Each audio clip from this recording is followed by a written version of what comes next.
안녕하십니까. 성시경 쇼에 오신 여러분들을 환영합니다. 저는 진행을 맡은 배두원입니다. 반갑습니다. 저희 성시경 쇼는 성공에는 별 도움이 안 되는 시사경제 토크쇼를 표방합니다. 성공에 별 도움이 안 되는데 도대체 왜 들어야 되느냐? 그러게요. 성공에 별로 도움이 안 된다고 말씀을 드렸음에도 많은 분들이 저희 방송을 애청해주고 계십니다. 고맙습니다. 안녕하세요. 안녕하세요. 안녕하세요. 예, 잘 지내셨어요 한 주간? 네, 또 한 주가 지났네요. 여러분 안녕하십니까? 오프닝부터 이렇게 재미가 없어. 사람들이 많이 끊더라고요 여기서 보니까. 제가 인사를 하면 사람들이 시작하자마자 그럼 제가 인사를 맨 아주 마지막 임팩트 있게 좀 해보세요. 아니, 그럼 제가 인사를 맨 마지막에 할까요? 아니, 방송 네. 끝날 때. 하세요. 네. 85년생 김지현입니다. 네, 차장 친구, 과장 친구, 대리 친구와 더불어 40대, 50대 항상 형님, 누님들께 감사하는 마음으로 있는 가운데 갑자기 날씨가 너무 추워졌어요 지금. 지난주에도 날씨 얘기를 했는데 아니 지난주에 제가 연차 얘기를 했죠. 예. 연차 얘기하고 너무 추워져서 지금 크리스마스도 지금 이제 딱 한 달 남았습니다. 여자친구 생기셨나요? 네, 넘어가고요. 알겠습니다. 네. 우리 김성우 기자.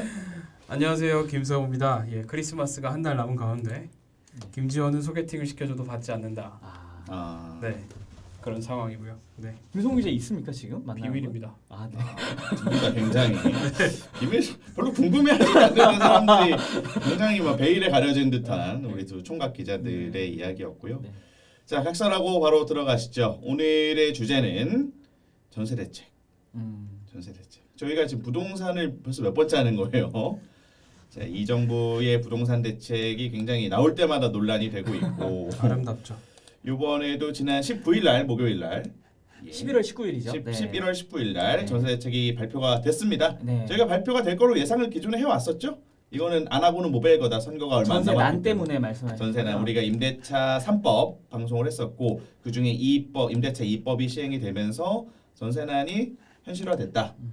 지난번에 저희가 우리 홍남기 경제부총리 뭐 동네 바보형 이런 것도 해드렸는데 경제부총리도 전셋집을 지금 못 구하고 있는 그때 그런 이벤트가 있었죠. 예, 예. 지금은 해결하셨다고 하긴 하더라고요. 그렇죠. 굉장히 근데 또 해결하시고. 국감에서 보면은 굉장히 거친 반응 사생활 막 이런 차단을 또 하시던데 죄송하고요 우리 남기 형님. 어쨌든 전세 대책이 나왔습니다. 서민 중산층 주거 안정 지원 방안이라는 이름의 정책이고 정부 발표의 내용부터 간략하게 제가 설명을 좀 드리고 들어갈게요. 네. 우리 방금 말씀드렸던 우리 남기영, 홍남기 경제부총리 말씀을 한번 먼저 듣고 가겠습니다. 목소리 뭐 변조까지는 안 할게요. 자, 정부는 전세 수요를 매매 수요로 돌리거나 뭐 유동성을 공급하는 등의 수요 관리형 전세 대책은 가급적 배제했다 이번에. 그러니까 수요 관리형, 수요가 관리하는 건 배제하고 주택 재고의 총량을 증가시키는 방식으로 임대주택 공급 확충에 주력했다.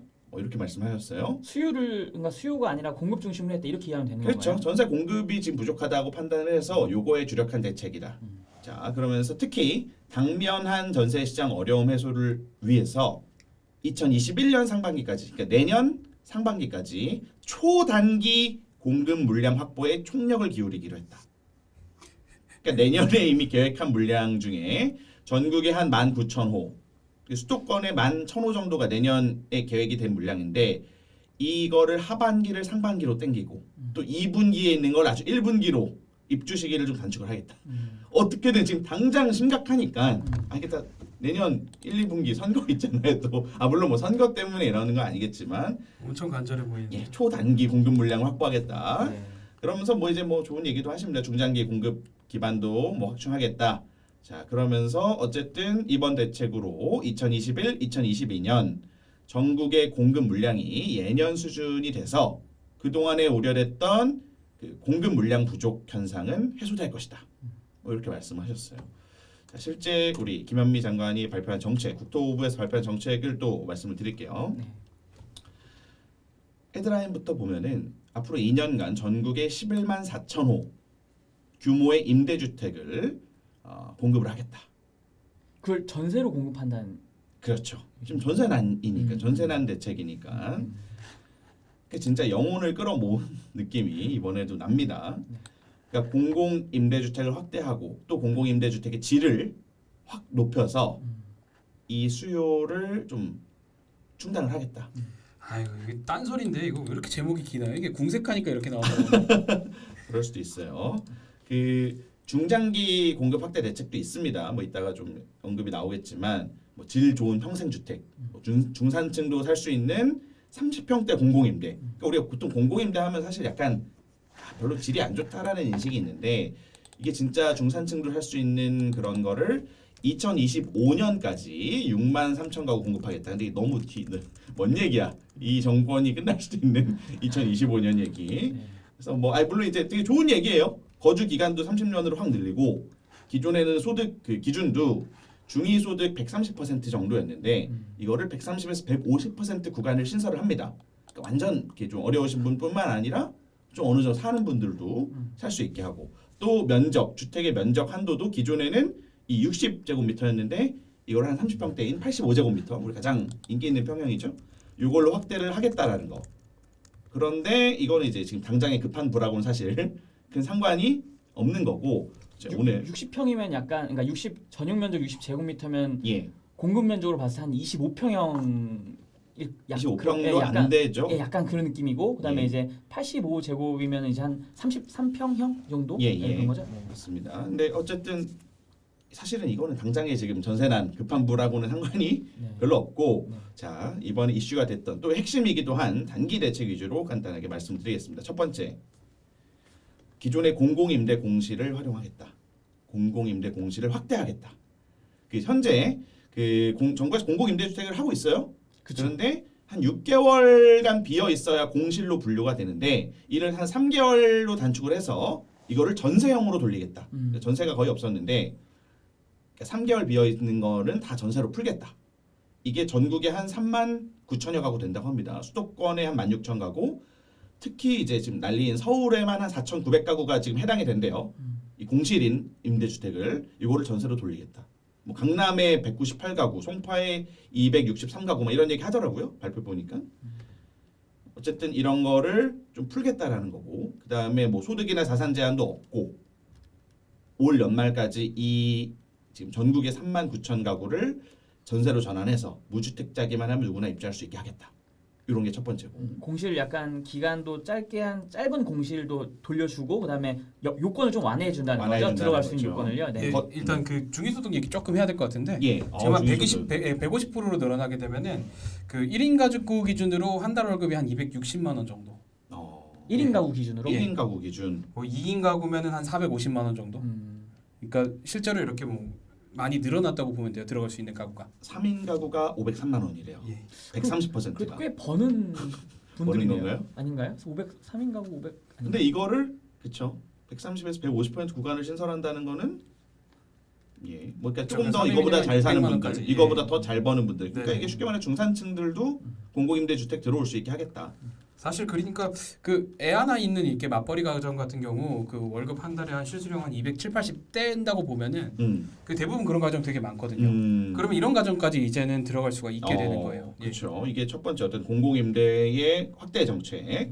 자, 두 번째가 이것도 뭐 공공임대 확대 정책인데 공공전세라는 새로운 개념을 한시적으로 도입하겠다. 그러니까 지금 한시적으로 이 지금 당장 임대차법의 효과? 영향이라고는 100% 인정은 안 하지만 어쨌든 지금 힘드니까 잠깐이라도 이게 안정화되는 기간까지만 공공전세를 하겠다.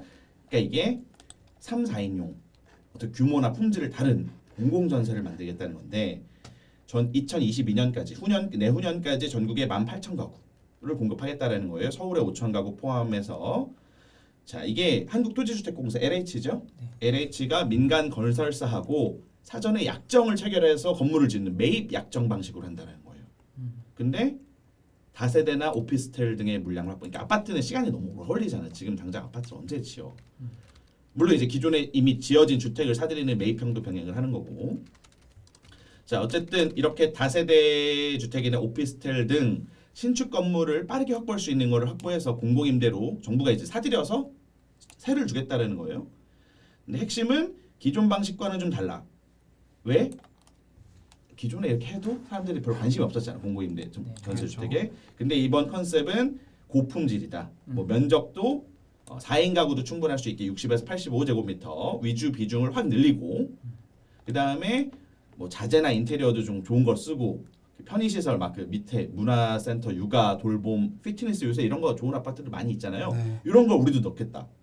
그다음 뭐 미세먼지, 층간소음 문제 이런 것도 뭐 화재나 범죄 방지 다 넣겠다. 주차장도 최대한 지하화를 하겠다.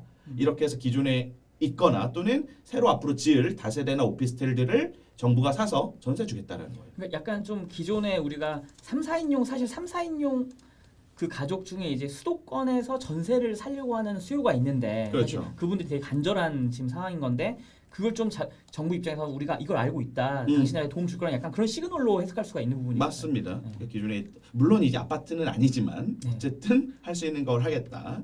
자 마지막으로 하나 더 이제 보면 이것도 이제 가장 논란이 사실 좀 이슈가 됐던 건데 비주택 공실의 리모델링을 통한 주거용 전환. 사실은 이게 되게 어떻게 보면 일부분인데 그렇죠. 김성재 엄청 좋아하네요.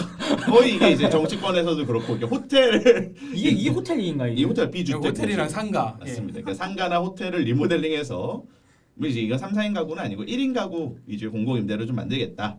그러니까 이게 최근에 1, 2인 가구가 많이 늘어나고 있잖아요. 실제 교통 보도자료를 보면은 가구 수가 쫙 늘어나고 있어요. 분화가 되니까.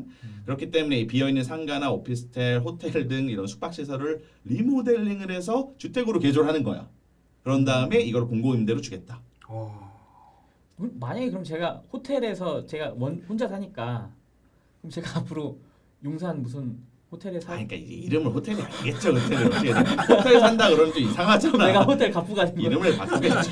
그러니까 정부가 이 호텔을 인수를 해서 이름을 바꾸겠죠. 그러니까 물론 코로나 때문에 또 영향도 있는 거예요. 그렇죠. 호텔이 공실이 워낙 많으니까 거기 수요가 있겠구나. 그렇죠? 그러니까 이거를 인수를 해서 정부가 임대주택으로 전환을 하는 거고 제도 개선도 하는 거예요. 원래 이제 호텔 같은 경우는 용적률이 이제 주거용이랑 달라서 막 이렇게 뭐 해야 되는데 용적률이 이걸- 이제 건물의 쉽게 생각 건물의 높이라고 생각하면 되는 거겠죠. 그렇죠. 네네. 근데 네. 깎아내야 되는데 이거 네. 법을 이제 공공주택 특별법을 바꿔가지고 이런 것도 주거용으로 쓸 수 있게 해주고 또 뭐 원래는 이 소규모 건물 다세대 주택이나 뭐 오피스텔 같은 거가 공공 지원 임대로 전환하려면 주차장을 만들어야 되는데 이것도 좀 면제해주고 뭐 이런 식으로 해서 주택이 아닌 곳을 리모델링해서 주택으로 전환을 하겠다. 정부가 주도해서 이게 이제 가장 좀 논란이 됐던 거고 자 어쨌든 요게 뭐 물론 다른 격가지 내용들도 많이 있지만 지난 19일날 발표됐던 전세 대책의 주요한 내용입니다.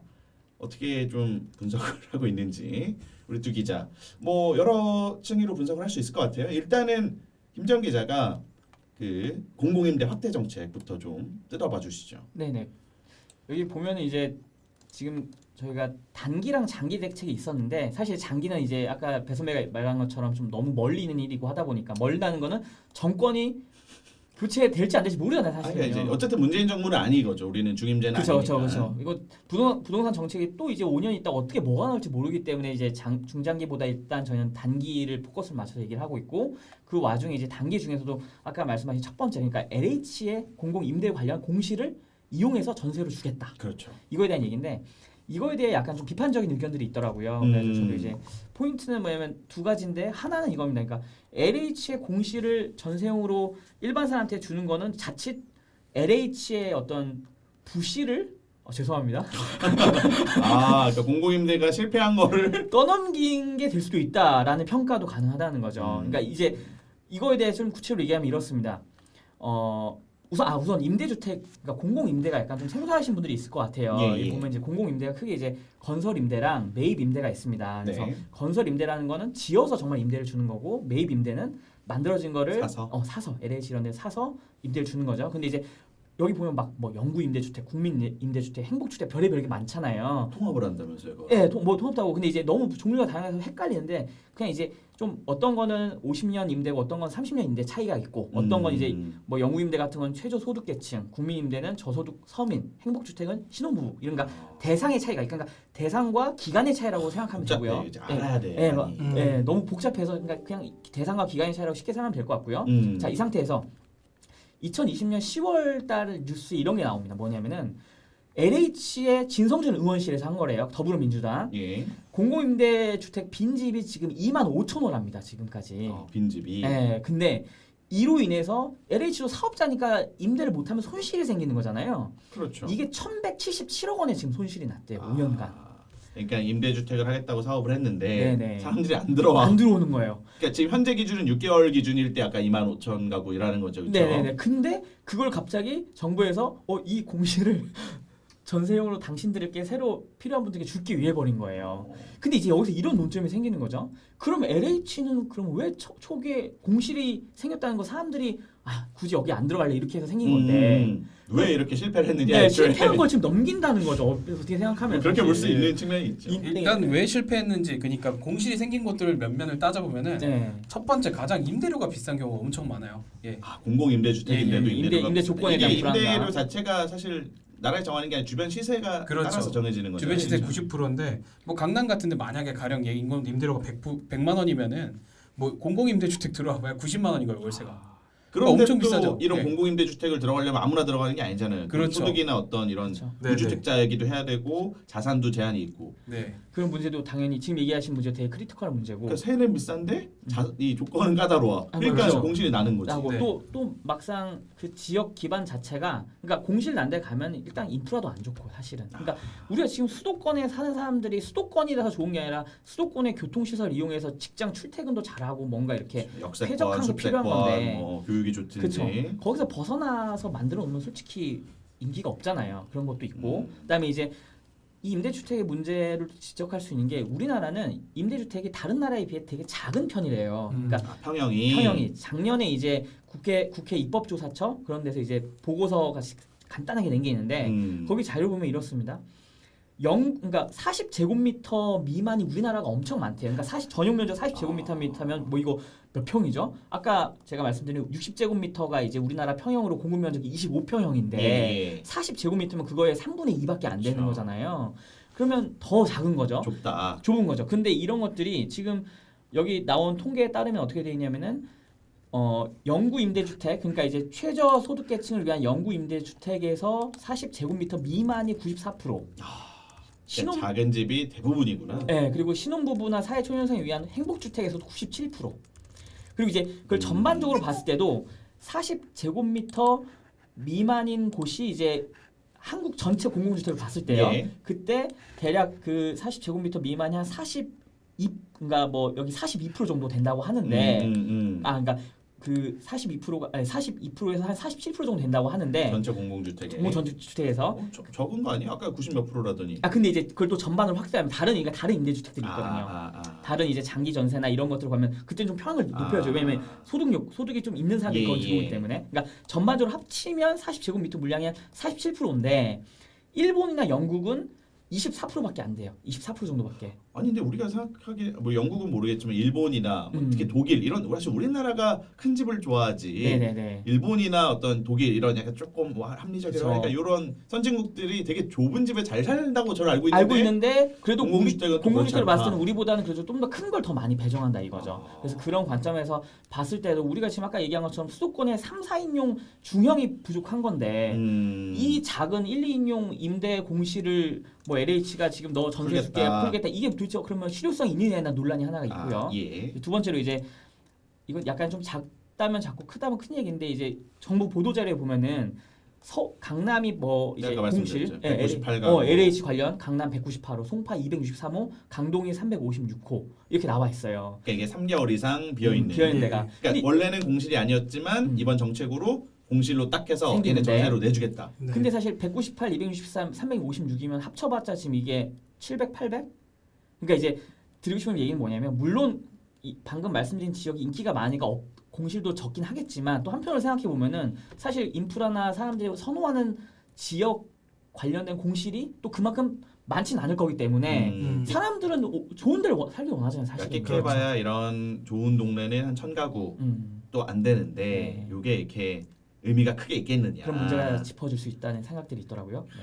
이제 그런 비판이 나오긴 하죠. 뭐 그래도 1000가구 정도 이제 강남, 송파, 강동구 어떻게 될지 좀 잠깐만요. 그렇게 얘기하시면 좀 그런데. 예. 아니 뭐 그래도 저는 뭐 나름 아니 뭐 방법이 그러니까 이게 뭐 이따가도 저희가 좀 얘기를 하겠지만 정부가 방법이 별로 없어서 이런 거라도 다 영혼까지 끌어모았다고 저는 보고 있어요.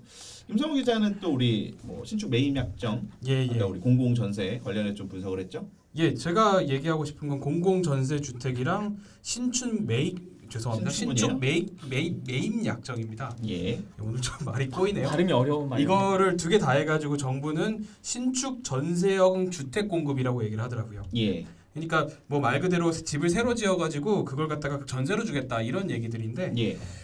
이거에 대해서 뭐 결론부터 얘기를 하자면은 이게 지금 단기 공급 대책에 들어갔는데 네. 이게 실제로 단기 공급 대책으로 될 수 있는 것들이 저는 의문스럽습니다.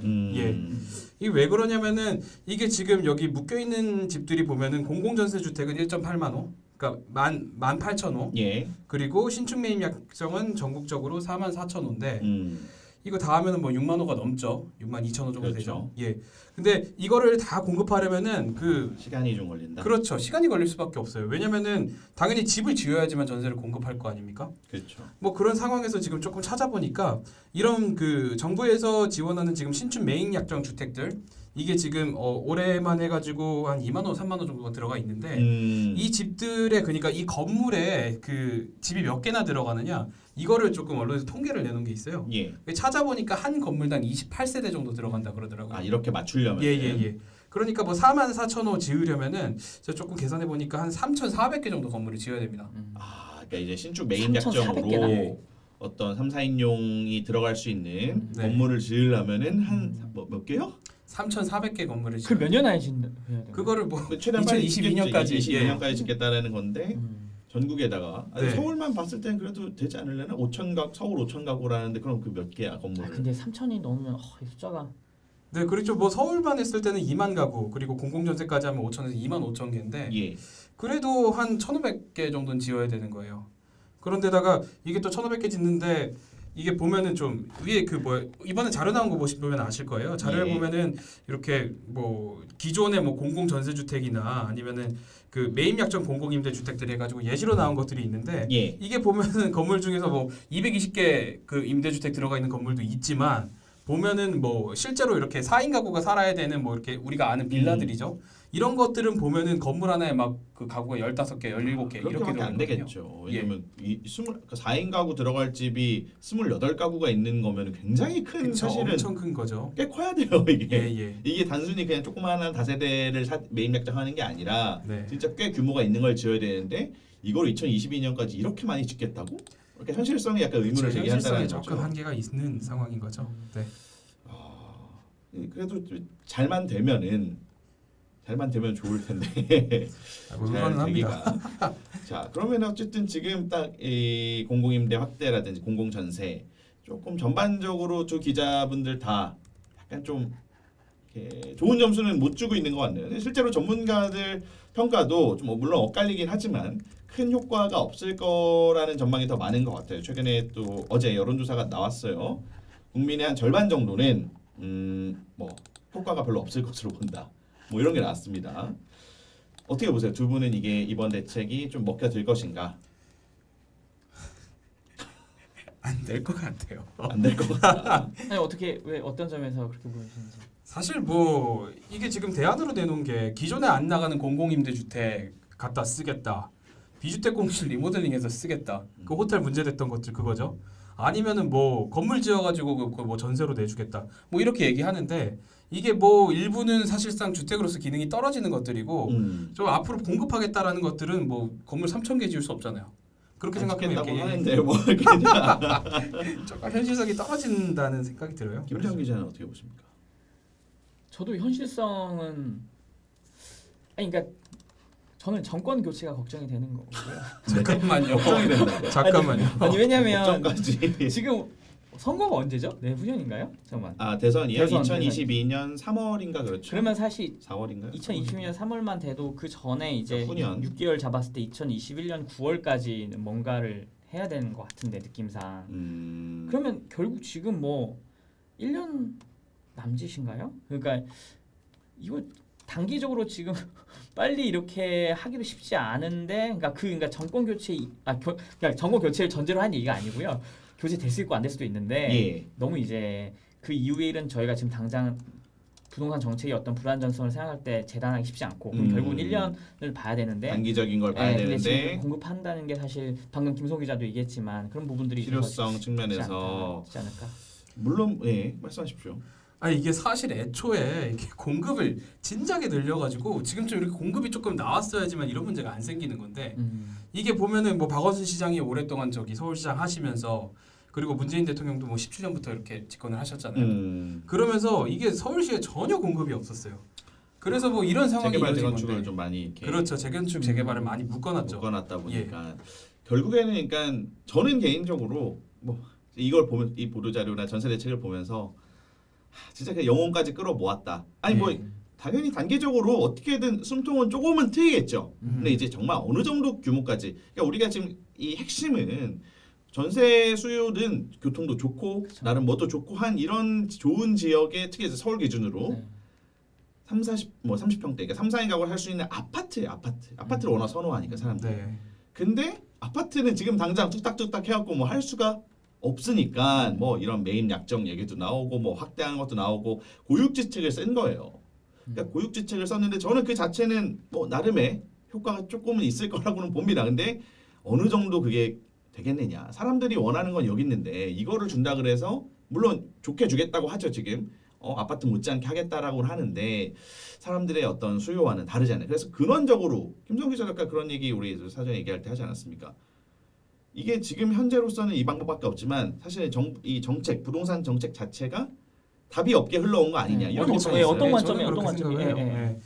왜냐면은 진작에 집을 조금 많이 공급을 했으면 이런 일은 생기지 않았거든요. 근데 지금 공급할 방법이 없으니까 그쵸. 단기로 이런 네. 걸 짜내는 거고. 사실 그리고 뭐 아파트에 준하는 주택을 주겠다 그러면은 저 같은 그렇게 생각할 것 같아요. 아니 그럼 아파트를 주지 왜 아파트에 준하는 주택을 주겠다 그러냐. 그 뭐 그런 상황인 것 같고요. 예. 사실 그리고 지금 정부의 이렇게 부동산에 대한 시야가 조금 어긋나 있는 게 아닌가라는 생각이 조금 많이 드는 게 이게 사실 지금 전세난 같은 게 지금 왜 생겼냐 하고 보면은 뭐 앞서 있던 뭐 70 부동산 대책이나 아니면 임대차 3법 이런 거는 언론은 이거에 영향을 많이 받았다고 지목을 해요. 정부는 뭐 이것 때문은 아니다. 그러니까 복합적으로 그쵸. 맨날 네네네. 끼쳤다. 정부는 복합적이다. 그리고 저금리 저금리 기조. 때문이다.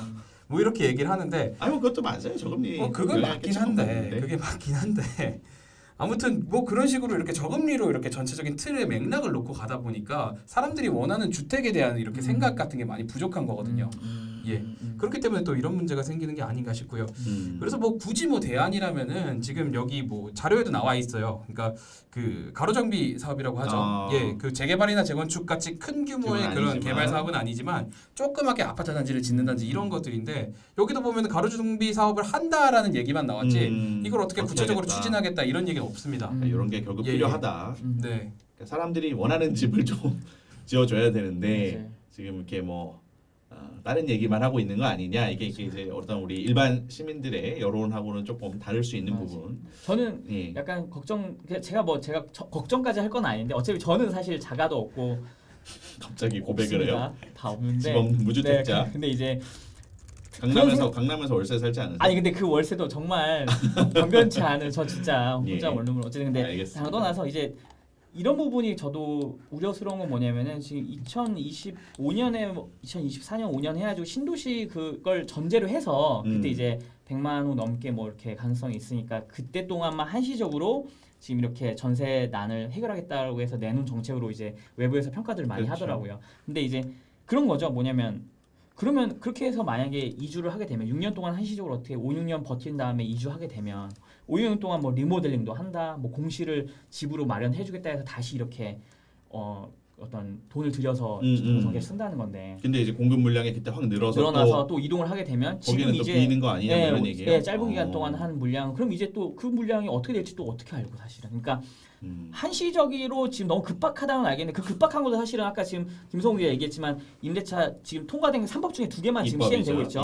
그 입법의 영향이 큰 건데 그것 때문에 생긴 문제를 다시 또 한시적으로 풀어봤자 또 이 한시적인 것도 장기성이 없기 때문에 그 다음 부작용도 가능하고. 그러니까 이게 지금 너무 근시안적으로 약간 좀 아쉬운 부분이 있지 않나. 네. 물론 정부에서는 억울하다고 많이 이야기를 합니다. 이번에 사실 대책이 이제 호텔 뭐 리모델링 하는 게 너무 이제 부각이 좀 되다 보니까 사람들이 이게 사실 조롱 섞인 언론의 비판을 많이 받았거든요. 그러니까 일반 여론도 이렇게 절반 정도는 효과가 별로 없을 것이라고 보고 물론 뭐 효과가 있을 거라고 보는 분들도 계시지만 정부 입장에서는 굉장히 뭐 억울할 측면이 있다는 걸 알겠으나 어쨌든 전문가들의 어떤 좀 대체적인 평가를 봐도 큰 실효성은 거두기가 쉽지 않을 것 같다. 근데 물론 이제 단기적으로 지금 진짜 내 눈앞에 내년 초 선거 서울 부산시장 재보궐선거가 있는데 뭐라도 해야 되지 않겠습니까? 지금 전세난이 난리니까 하는 건 보였으나 실제 우리 또 좋은 전세를 찾는 분들하고는 괴리가 있지 않나 뭐 이렇게 무슨 네, 소리예요? 아직 끝날 때 끝날 때가 됐다는 뜻입니까? 네, 네. 좋습니다. 네. 알겠습니다. 어쨌든 저희가 이번 전세대책 분석을 좀 해드렸습니다. 좀 재밌는 거 하나만 소개를 해드리고 마칠게요. 이게 아까 여론조사 결과 이게 지역별로 좀 민심이 달랐는데 이 서울에서는 오히려 효과가 있을 것이라는 응답이 47.1%로 효과 없을 것이라는 46.6%보다 오차 범위 내지만 근소하게 앞섰어요. 그 다음에 반대로 이제 연령대별로 보면은 우리 패닉 바잉이라고 하죠. 진짜 막차를 타려고 집을 사려고 하는 30대가 회의적인 시선이 가장 많았습니다. 30대 저희가 다 30대죠 지금. 네. 긍정적인 응답이 29.4%, 부정적인 게 64.1%. 저희 방송이 오늘 약간 또 비판적인 것도 나이대도 물론 뭐 저희가 나이 네. 때문에 뭐 저희 개인적 생각만 갖고 하는 거는 아니지만 또 이제 반영될 수밖에 없지 않았나. 저희는 약간 좀 비판적으로 보고 있었다라는 점 말씀을 드리면서 오늘 정리를 하겠습니다. 저희 다음 시간에 또 중요한 정보 빠른 분석으로 찾아뵙도록 하겠습니다. 고맙습니다. 감사합니다. 감사합니다.